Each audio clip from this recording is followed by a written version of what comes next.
Okay sir, तो सबसे पहले तो thank you so much for joining us today and giving your precious time to us. So before starting the session मैं चाहूँगा कि आप हमारी ऑडियंस के लिए अपना एक छोटा सा इंट्रोडक्शन दे दीजिए, देन हम लोग अपने टॉपिक की ओर आगे चलते हैं। Thank you. मेरा नाम गिरीश कुमार भट्ट है। मैं कर्मचारी राज्य बीमा निगम की सहायक निदेशक पद से सेवानिवृत्त अधिकारी हूँ और आज आपने मुझे इस कार्य के लिए बुलाया, इसके लिए आपको बहुत बहुत धन्यवाद। सर, तो आपका एक्सपीरियंस ESIC डिपार्टमेंट में कितने सालों का था, एक बार वो बता दीजिए।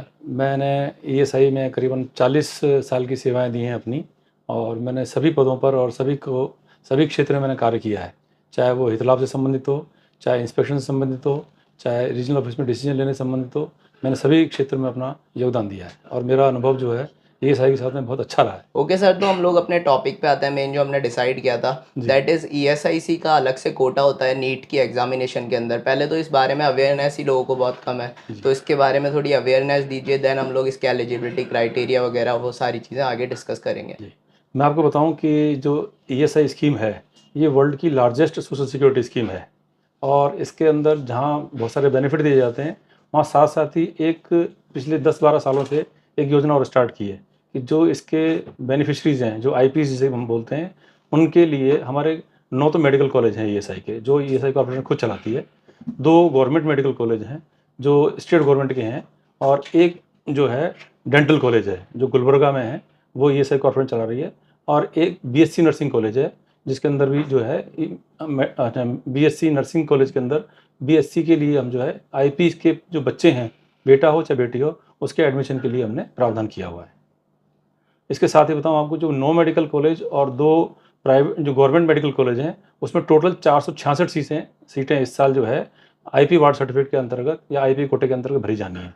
साथ ही 40 सीटें जो हैं बीएससी नर्सिंग के लिए और 28 सीटें जो है बीडीएस के लिए ईएसआई द्वारा भरी जानी है।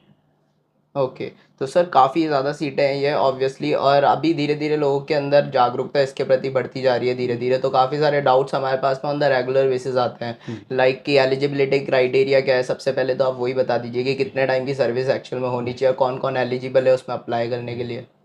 इसमें मैं बता दूं आपको मैं कि जो एमबीबीएस में एडमिशन के लिए जो अंडर ग्रेजुएट के लिए जो सीट्स हैं, उसके लिए एक ही क्राइटेरिया है कि आईपी होना चाहिए। जो भी हमारा ईएसआई से कट रही है वो 30 सितंबर को एलिजिबल होना चाहिए, यानी आईपी की डेफिनेशन के अंदर आना चाहिए, जो सेक्शन 212 के अंदर डिफाइन किया हुआ है।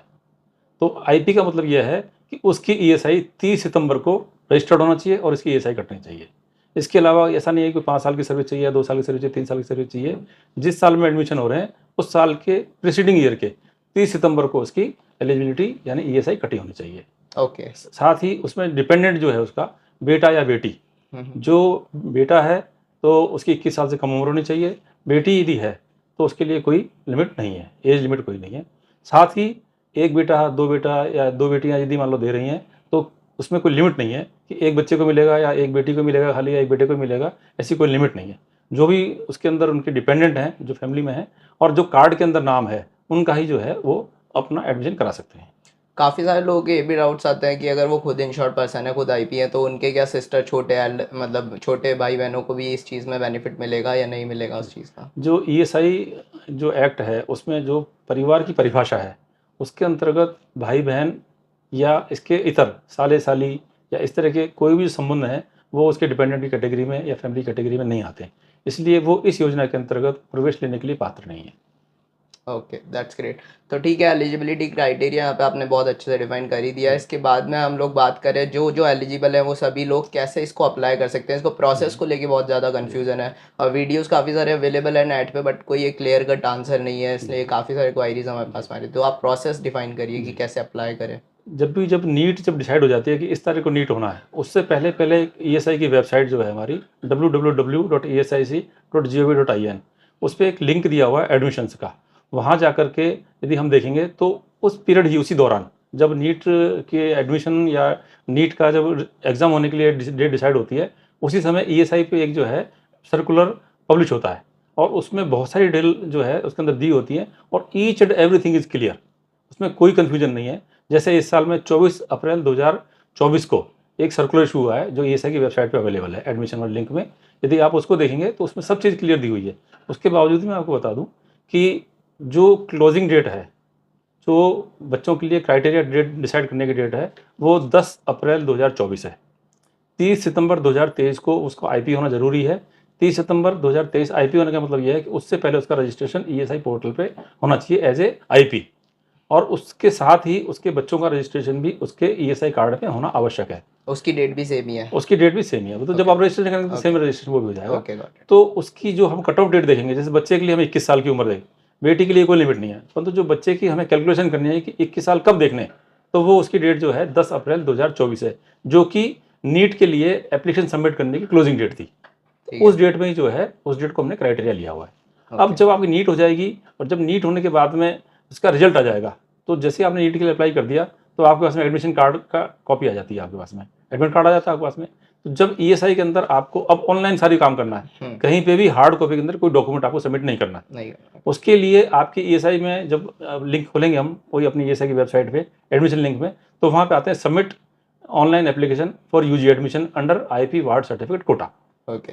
उसमें जब आप लिंक करेंगे तो आपसे वो कुछ इन्फॉर्मेशन लेंगे, कुछ डॉक्यूमेंट्स आपको अपलोड करने पड़ेंगे। और वो सारे डॉक्यूमेंट्स एक बार हाँ, समराइजेशन मैं उस पर बताता हूँ मैं कि जैसे आईपी का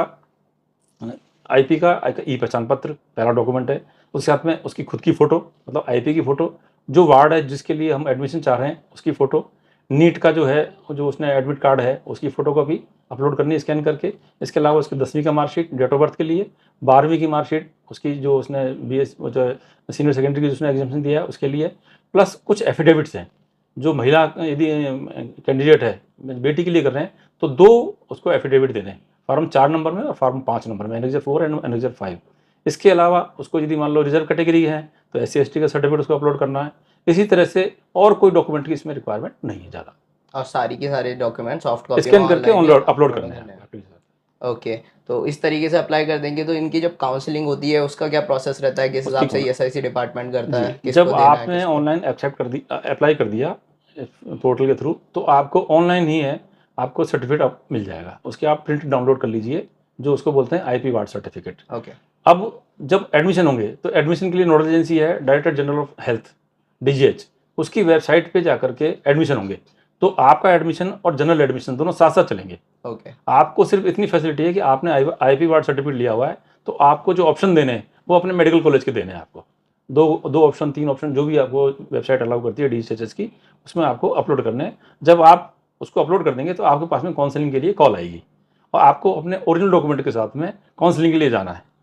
जो और उसकी मेरिट जो बनेगी वो सिर्फ आईपी वार्ड सर्टिफिकेट के अंदर जितने आईपीज हैं उनके लिए है, जो नीट पे नंबर आएंगे उसके बेस पे उसकी मेरिट बनेगी। ओके। सपोज कीजिए कि जनरल कैंडिडेट की यदि जनरल लिस्ट जा रही है नीट में, वो जा रही है यदि मान लो 80%, यानी 900 नंबर जा रहे हैं, 700 नंबर जा रहे हैं, परंतु उन सबसे इतर ईएसआई के अंदर जितने बच्चों ने अप्लाई किया है उनकी स्पेसिफिक सेपरेट जो है नीट नंबर पे बेस पे ओके। वो मेरिट बनेगी और उसी के हिसाब से first come first serve basis पे सीटें भरती जाएंगी। ठीक है, गॉट इट। तो ये जो काउंसलिंग के लिए आप बता रहे हो पेपर सबमिट करने अपने डॉक्यूमेंट्स जाना पड़ता है, तो ये कहाँ पे जाना पड़ता है उसके लिए? ये कौन से जहाँ भी specific आपका जो जिस मेडिकल कॉलेज में अप्लाई किया आपने, उसके बाद में मतलब ईएसआईसी डिपार्टमेंट से अपना लिंक अप एक बार अप्लाई कर दिया तो खत्म हो जाएगा? उसमें जब एडमिशन हो जाता है तो उसके बाद में जो है उसको जो फॉर्मेलिटीज करनी पड़ती हैं, उसमें जो रेट फीस है वो उसकी बहुत कम फीस है। ठीक है। 24,000 रुपये साल की फीस है उसमें, जो उसको एनुअल फीस जमा करानी है ओके, ईएसआई के साथ दैट्स में। ग्रेट।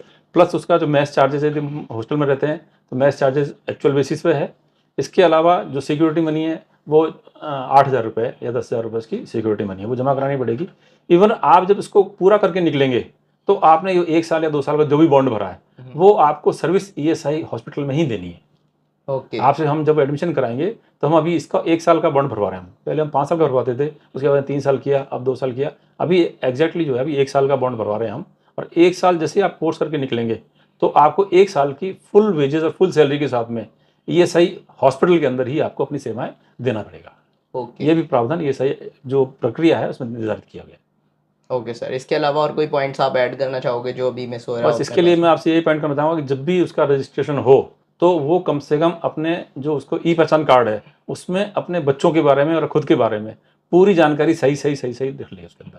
क्योंकि यदि मान लो आपके कहीं चीज़ डिफरेंस आती है, फिर लास्ट मोमेंट में आपको रश में जो है आप एसटी मैनर के अंदर कोई अप्लाई करेंगे तो हो सकता है कि डिले हो जाए। इसलिए बेटर ये है कि जब आपका रजिस्ट्रेशन हो गया और ई पहचान कार्ड है, ये सभी के लिए है, ये कॉमन चीज़ है कि जब भी आपका ईएसआई में रजिस्ट्रेशन हुआ, ई पहचान कार्ड हाथ में आया, तो आप अपनी पूरी डिटेल है उसको कंपेयर कर लें, चेक कर लें।